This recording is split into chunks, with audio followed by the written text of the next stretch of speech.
Assalamualaikum warahmatullahi wabarakatuh. Perkenalkan, aku Villa Sabrina. Di sini perwakilan dari kelompok 3 akan mempresentasikan materi yang berjudul efisiensi pasar. Nah, anggota kelompok 3 itu ada Renata Auditasya dengan NIM akhir 360, saya sendiri Villa Sabrina Melani dengan 3 NIM akhir 362.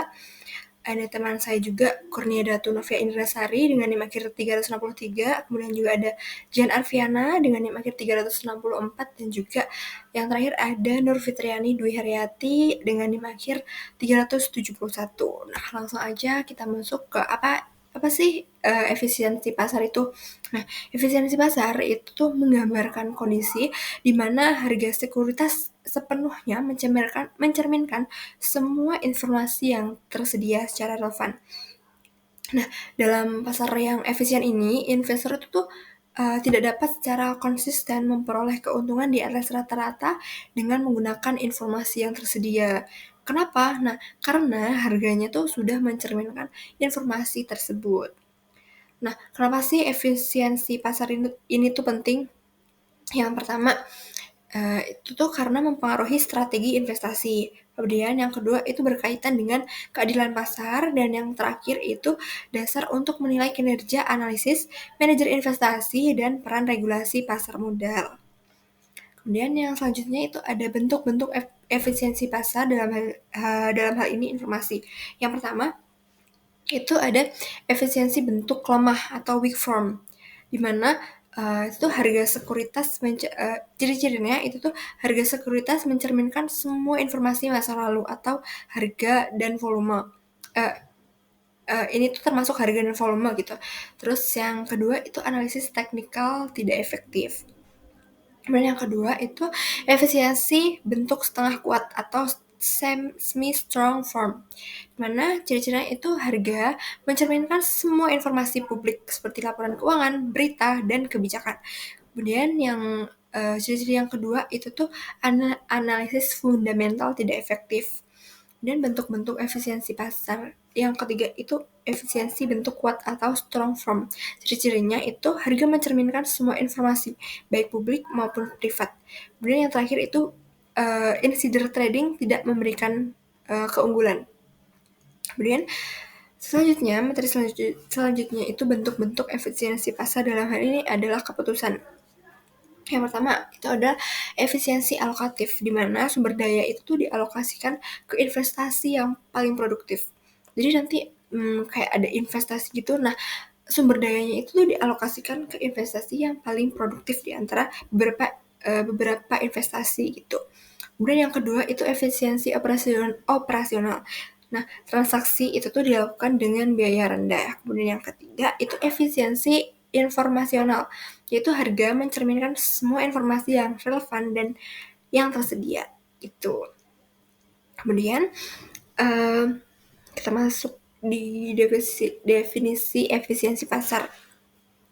Yang pertama itu ada nilai intrinsik dan ekspektasi harga.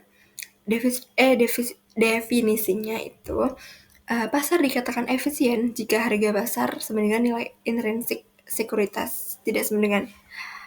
Kemudian harga pasar mencerminkan ekspektasi investor secara akurat berdasarkan semua informasi yang tersedia. Kemudian implikasi itu jika ada implikasi itu sulit untuk mendapatkan itu artinya itu tuh sulit untuk mendapatkan keuntungan abnormal secara konsisten gitu. Kemudian definisi efisiensi pasar yang kedua itu adalah distribusi informasi dan proses dinamis. Nah, efisiensi pasar itu tuh terjadi kalau informasi itu tuh kesebar merata dan cepat ke seluruh pelaku pasar. Kemudian pasar itu tuh bereaksi terhadap informasi baru secara cepat dan rasional. Jadi kayak tadi juga informasi tersebar cepat, kemudian juga pasar bereaksi secara cepat gitu. Kemudian tidak ada delay atau bias dalam penyesuaian harga, dan yang terakhir itu proses dinamis, di mana harga itu tuh berubah mengikuti informasi baru, bukan spekulasi semata.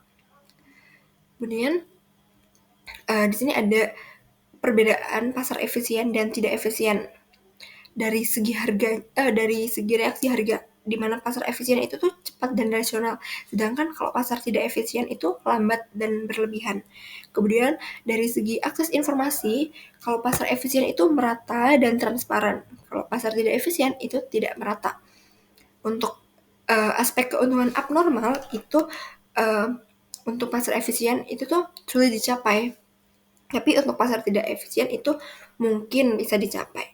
Kemudian aspek yang selanjutnya itu harga sekuritas, di mana pasar efisien itu tuh mencerminkan semua informasi, sedangkan di pasar tidak efisien itu tuh harga sekuritas tidak mencerminkan nilai sebenarnya. Untuk yang terakhir itu strategi investasi, di mana kalau pasar efisien itu diversifikasi optimal, sedangkan pasar tidak efisien itu eksploitasi informasi dan anomali. Itu jadi kesimpulan presentasi pada uh, kali ini itu adalah efisiensi pasar itu adalah fondasi penting dalam teori investasi. Pemahaman efisiensi itu membantu investor menyesuaikan strategi dan ekspektasi return. Namun, dalam praktiknya, efisiensi pasar bisa bervariasi antar negara dan jenis pasar. Gitu.